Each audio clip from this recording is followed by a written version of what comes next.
ద్వాదశాక్షరి మహామంత్రం అంటే 12 అక్షరాలు ఉన్నాయి. ఇప్పుడు షార్ట్ కట్ చేసి 8 అక్షరాలతో నామం మనందరం కూడా చెప్పుకుందాం. ఓం నమో నారాయణాయ నమః.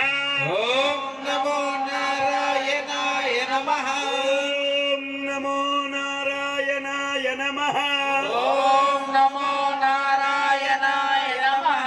ఓం నమో నారాయణాయ నమః.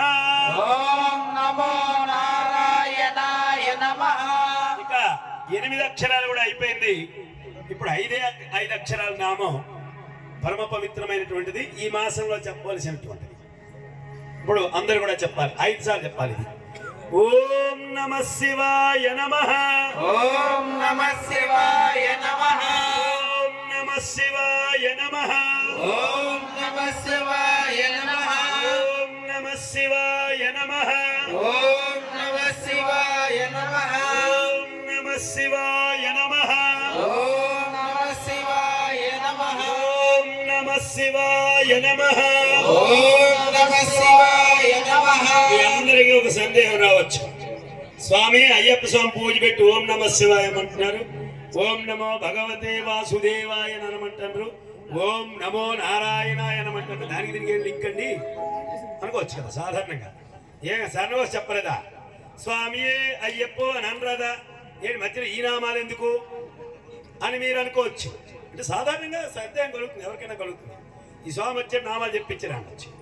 కారణం ఓం నమో భగవతే వాసుదేవాయ ఆది మంత్రం, సృష్టి మంత్రం. సృష్టి అయిన తర్వాత వచ్చినటువంటి నామం నారాయణుడిది. నారాయణుడు అంటే ఎవరండి? శ్రీ మహావిష్ణువు.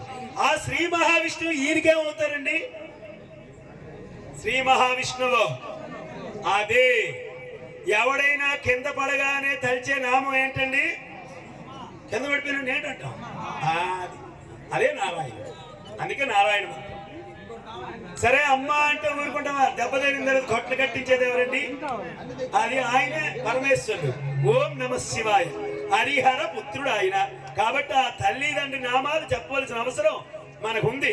ఎంత గొప్పవాడైనా ఆకాశంలో గిన్నా అమ్మ నాన్న పేరు చెప్పాలి, అందుకే నామాలు చెప్పించాం.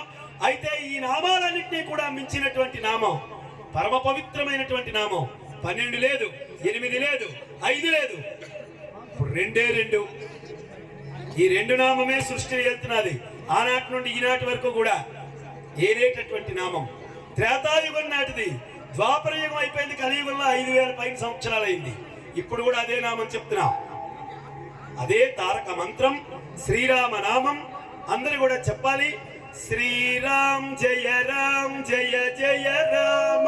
శ్రీరామ్ జయ రామ్ జయ జయ రామ.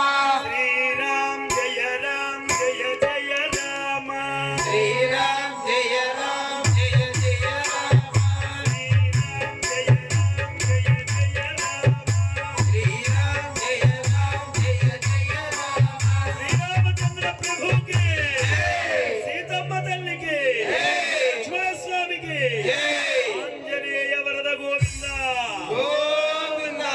స్వామి వారి యొక్క నామం పరమ పవిత్రమైనటువంటిది. శ్రీరామ రామ రామేతి రమే రామే మనోరమే సహస్రనామ తత్తుల్యం రామనామం వరాన్ని ఆ స్వామి వారిని ఇప్పుడు అత్యంత వైభవంగా ఊరేగింపు కార్యక్రమం చేస్తారు.